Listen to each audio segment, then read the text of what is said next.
पर मायावती की राजनीति जो इन दिनों, वो लोग जो आरोप लगाते हैं कि बीजेपी की बी टीम इसलिए है क्योंकि ये निष्क्रिय राजनीति करती है, ये इस तरह की राजनीति करती हैं जिससे बीजेपी को फायदा हो जाए, एंटी एंटी बीजेपी ग्रुप में ये शामिल क्यों नहीं होती, इसलिए ये हमेशा इनके ऊपर इस तरह का आरोप लगता है। आने वाले चुनाव में भी आपको यही दिख रहा है कि समाजवादी पार्टी हारे जीते। सतीश जी कह रहे हैं बीजेपी की सरकार बड़ी खराब चल रही है। ये सब के बावजूद मायावती अगर अलग रास्ते पर चलेंगी तो इसका फायदा एंटी बीजेपी फोर्सेस को नहीं हो पाएगा, और इसीलिए इन पर आरोप लगता है। देखिए सतीश जी, ये वर्तमान राजनीति की दुर्भाग्यपूर्ण स्थिति है कि किसी की आप तारीफ कर दीजिए तो आपको कोई बी टीम कर दे। अरे कुछ ना कुछ अच्छा काम हर व्यक्ति करता है, सरकार करती है, उन अच्छे चीजों की तारीफ होनी चाहिए। भारतीय जनता पार्टी और समाजवादी पार्टी कहीं से भी मित्र नहीं है, राजनीतिक मित्र नहीं है। लेकिन भारतीय जनता पार्टी की सरकार केंद्र में बनी तो उसके प्रधानमंत्री नरेंद्र मोदी जी के नेतृत्व में मुलायम सिंह जी को भारत रत्न छोड़ के बाद दूसरा सर्वोच्च नागरिक पुरस्कार दिया गया। तो क्या कहा जाएगा भारतीय जनता पार्टी सपा की बी टीम है या सपा भारतीय जनता पार्टी की बी टीम है? मुझे लगता है कि इस पर सोचने की जरूरत है, ये परिपक्वता नहीं है। अच्छे चीजों के लिए तारीफ की जानी चाहिए सार्वजनिक जीवन। मैं दूसरी बात कहूंगा, मुलायम सिंह एक परिपक्व नेता थे, उनसे आप सहमत हो असहमत हो आपका अधिकार है, लेकिन उनके सोच में परिपक्वता में कोई कमी नहीं थी। और मुलायम सिंह जी का एक बयान है कि मेरे कारण से अखिलेश यादव एक बार मुख्यमंत्री हो गए, दोबारा कभी मुख्यमंत्री नहीं हो गए, ये रिकॉर्ड में है। मैं गलत बोल रहा हूं तो खंडन कर सकते हैं दुबे जी अपने समय में। और इसका कारण यह है कि लंबी योजना बनानी होती है, सबको साथ लेने की कोशिश करनी होती है। मुझे याद है मुलायम सिंह राजनीति करते थे तो ठाकुरों को भी साधते थे, ब्राह्मणों को भी साधते थे, कुर्मी और बाकी वोटरों को भी साधते थे। लेकिन आज दुबे जी कह रहे थे कि मैं ब्राह्मण हूं और सपा की तरफ से डिबेट में बैठा हूं तो ब्राह्मण वोट देंगे। दुबे जी, तुलसीदास जी, पूजनीय तुलसीदास जी भी ब्राह्मण समाज से आते थे। पूरे भारत वर्ष उनको अपना मानता है। आपके नेता उनकी पुतला जलाते हैं, और रामचरितमानस जिसका हर घर में पाठ होता है अखिलेश जी के नेतृत्व में, उसको फाड़ा जाता था, जलाया जाता था। और तुलसीदास जी दुबे परिवार से थे, उनको गालियां दी जाती थी। तो ब्राह्मण को चुनना होगा तो एस के दुबे को चुनेंगे या बाबा तुलसीदास को चुनेंगे, ये सोचने वाला विषय है, मैं आपके ऊपर छोड़ता हूँ। ठाकुरों को साथ लाने की बात अक्सर करती है समाजवादी पार्टी अखिलेश जी के नेतृत्व में।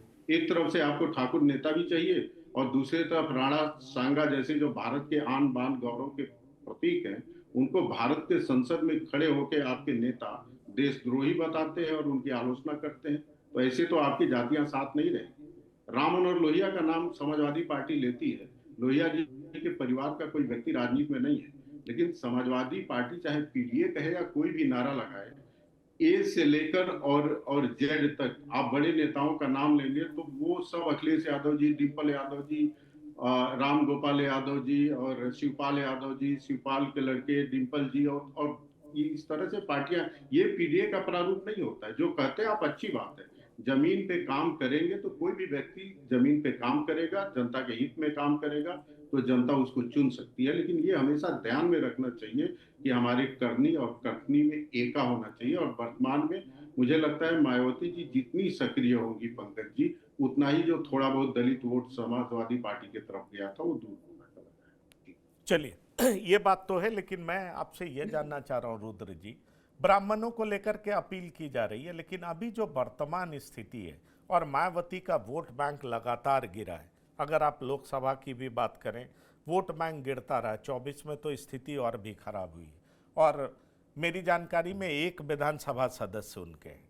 ऐसे में आपको लगता है कि मायावती ने जो आज सरकार बनाने को लेकर के जो कॉन्फिडेंस जताया है, क्या वापस उस स्थिति में मायावती पहुंच सकती है? 2007 से 12 की याद उन्होंने ताजा की है।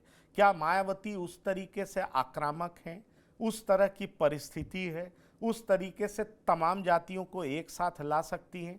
क्योंकि 12 में उनका विरोध इसलिए हुआ था क्योंकि कहा जाता है कि बहुत ज़्यादा अपर कास्ट या ओबीसी जातियों पे एससी एसटी एक्ट बहुत ज़्यादा लग रहा था, उसका दुरुपयोग हो रहा था, और लोग नाराज होकर के 2012 में उनके विरोध में वोट करने लगे। उनमें ब्राह्मणों की भी संख्या थी, ठाकुरों की भी संख्या थी। तो ये एक बड़ी वजह है। जिसको लेकर के उनकी सत्ता गई, इस तरह की बात कही जाती। अब की परिस्थिति में क्या आपको ऐसा दिखाई पड़ रहा है कि जिनको गोलबंद करना चाह रही हैं मायावती, उसको गोलबंद करने में कामयाब होंगी, या आपको यह दिखाई पड़ रहा है कि मायावती कुछ भी कर लें, वो समाजवादी पार्टी के साथ नहीं जाएंगी, अकेले कांग्रेस के साथ जा सकती, समाजवादी पार्टी के साथ तो नहीं जाएंगी? देखिए, उन्होंने जो अभी बात कही है उस बात में वो अपने पुराने रिकॉर्ड को लोगों को याद दिलाना चाहती हैं कि जब 2007 में वो चुनाव कैसे जीती थी। तो वो अपने जो वोटर हैं, जो अपने सपोर्टर हैं, चाहे वो दलित कह सकते हैं, मुस्लिम कह सकते हैं, या उस समय जो ब्राह्मण कॉम्बिनेशन बना था, उनके अंदर वो विश्वास पैदा करना चाहती हैं कि हम ऐसा कर सकते हैं। मुझे इस परिस्थिति में कहीं ये होता हुआ नहीं दिखाई दे रहा है कि कहीं सरकार बन सकती है या कुछ ऐसी सीटें आ सकती हैं कि जो सरकार को बनाने में प्रभावित कर सकती हैं, उनकी भूमिका हो सकती है। लेकिन वो उनका जो विश्वास है वो बाकी विपक्षी खेमे के लिए चिंता का सबक है। जैसे अभी दुबे जी एक बात को बार बार कह रहे हैं कि हमारे यहाँ नेता प्रतिपक्ष ब्राह्मण हैं, और कब बनाएंगे? जब अखिलेश जी सांसद में चले गए तो वो एक सीट थी तो आपने बना दिया। तो पीडीए का जो आप दलित आपका है, तो दलित को आपने तो नहीं बनाया। तो क्या आपकी पूरी राजनीति ब्राह्मण पे ही केंद्रित है? क्योंकि जब आप ब्राह्मण को प्रमोट करेंगे यहाँ बैठ के कि मैं दुबे हूँ और मेरे जो नेता प्रतिपक्ष हैं ब्राह्मण हैं, तो दलित कहाँ रह जाता है, जिसको एड्रेस करना चाहती हैं मायावती जी अभी भी कि भाई दलित का सबसे ज़्यादा शोषण यादव करता है, तो वो वहाँ सफल हो जाती हैं। और जैसे अभी कुछ समय से आपने देखा होगा कि अखिलेश यादव मुस्लिम राजनीति पे बहुत प्रखर होकर नहीं बोल पा रहे हैं, चाहे कोई भी मुद्दा रहा हो तो उस पर उस तरह से नहीं बोल पा रहे हैं। तो जो 3 वोट बैंक है, जैसे मायावती जी का वोट बैंक अपना दलित वोट बैंक है, आप इसको कोई कितना भी इग्नोर कर ले, लेकिन सबसे ज़्यादा अगर दलित वोट बैंक पर किसी की पकड़ है तो उन पर है। दलित तब छिटकता है जब वो उनको प्रभावित दिखती नहीं है। दूसरे अगर मुस्लिम वोट पे अगर वो आ जाती हैं, और ब्राह्मण के साथ जो मैं बार बार कह रहा हूँ कि उनका एक सफल प्रयोग था, उन्होंने वैसा करके दिखाया है, तो वो याद दिलाना चाहती हैं कि आप हमारे साथ अगर आते हैं तो हम लोगों ने ये चीज़ पहले से भी किया हुआ। वो होगा नहीं क्योंकि अब वो समय परिस्थितियां बहुत बदल गई हैं, लेकिन अगर उसमें से थोड़ा सा भी खिंचाव हो जाता है तो बाकी जो विपक्षी खेमा है, क्योंकि उनकी सारी राजनीति इसी पर टिकी हुई है, मुस्लिम, दलित और ब्राह्मण की अगर जो बात करी जाए, जो भी एक बहुत असंभव सा लगता है, क्योंकि बीजेपी का जो ब्राह्मणवाद है या बीजेपी की जो ब्राह्मण वोटों पर पकड़ है, आपने देखा होगा कि वो निरंतर बढ़ती जा रही है। ये कहने वाली बात नहीं है, सारे आंकड़ों में है, वो देख दावा कोई भी कुछ कह सकता है। तो इस स्थिति में जो है उनका जो दावा है वो पुराने रिकॉर्ड को लेकर के आ रहा है, तो उनके लोगों के अंदर ये उत्साह भर सकता है। मुस्लिम समाज के अंदर भी ये उत्साह भर सकता है, ब्राह्मण समाज भी उनकी तरफ थोड़ा बहुत जो भी हो सकता आ सकता है, और दलित के अंदर जो पीछे से चली आ रही एक बात होती है कि जैसे वो सपा के साथ नहीं जुड़ना चाहते हैं, और कहीं अगर इस चुनाव में वो सपा से छिटकते हैं तो सपा के लिए बड़ी मुसीबत बन सकती है। नहीं, पर सतीश जी एक क्विक आंसर दीजिएगा। ये अवधेश प्रसाद का प्रोजेक्शन जो समाजवादी पार्टी करती है, फैजाबाद से जीते, कांग्रेस भी उनको खूब दिखाती है, अपने बगल में राहुल बिठाते हैं। दूसरी तरफ आपने देखा दुबे जी बार बार माता प्रसाद पांडे को प्रोजेक्ट कर रहे हैं कि माता प्रसाद पांडे को हमने विपक्ष का नेता बनाया। आपको लगता है ये दोनों ऐसे नेता हैं जो अपनी अपनी जातियों को अपने तरफ आकर्षित कर सकते हैं और ये बड़ा टूल हो सकते हैं समाजवादी पार्टी के लिए? देखिए पंकज जी, जितना मैंने दलित मूवमेंट को देखा है, इसमें कहीं कोई दो राय नहीं है कि उसने एक सामाजिक पीड़ा को झेला है, और उस सामाजिक व्यवस्था के प्रति वो थोड़ा सा उसके शब्द कठोर हो सकते हैं। ऐसा कोई उसने, मैं समझता हूं कि वैचारिक मतभेद हो सकता है, जैसे अरविंद जी ने कहा था तुलसीदास जी को लेकर के, एक शब्द को लेकर के कुछ सवाल कर सकते हैं, लेकिन बहुजन समाज पार्टी कभी ऐसा नहीं करती। और अखिलेश प्रसाद जी का ये देखना, अगर वो राम मंदिर में जाकर के झाड़ू लगाएंगे, हम इस बात का विरोध करेंगे ही करेंगे।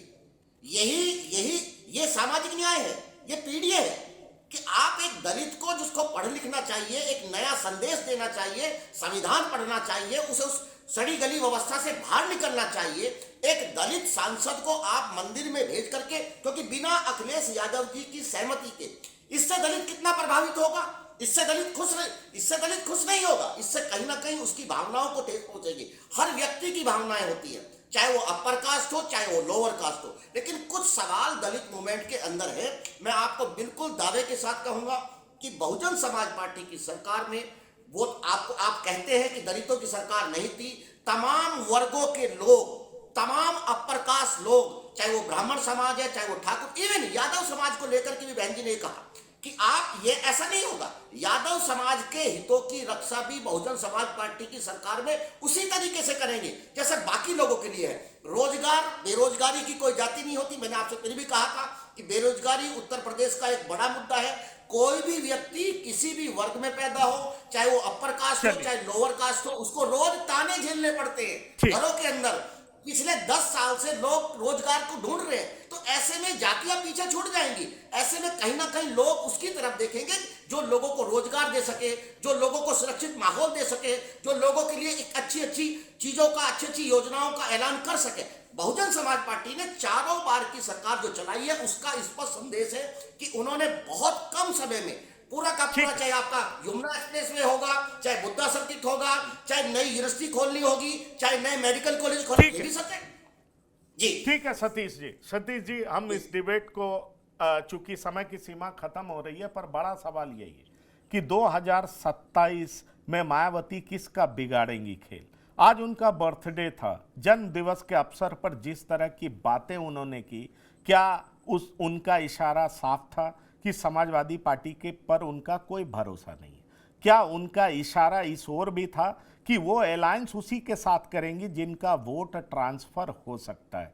तो किसके लिए उनके दरबार खुले हुए हैं, किसके साथ वो अलायंस कर सकती हैं, ये एक बड़ा सवाल है। और साथ ही साथ ब्राह्मण वोट को लेकर के जो बड़ा जंग छिड़ा हुआ उत्तर प्रदेश में, क्या ब्राह्मण वोट को एक बार फिर से साधने का प्रयास कर रही है मायावती? क्योंकि उनको बेहतर पता है कि 2007 में उनकी सरकार अपने दम पर बनी थी, उसकी बड़ी वजह ब्राह्मण वोट बैंक था।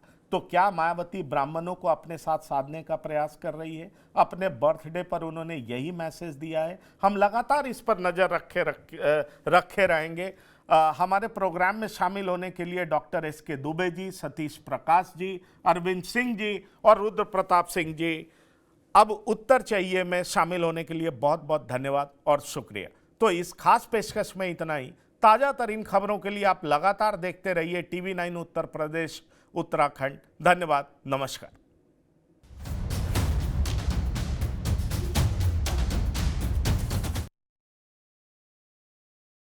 अब उत्तर चाहिए ब्रो। थोड़े में ज्यादा स्वाद, यही तो है इसकी खास बात। वाओ मम्मा, क्या स्वाद है। अरे मेरे राजा, मसाला।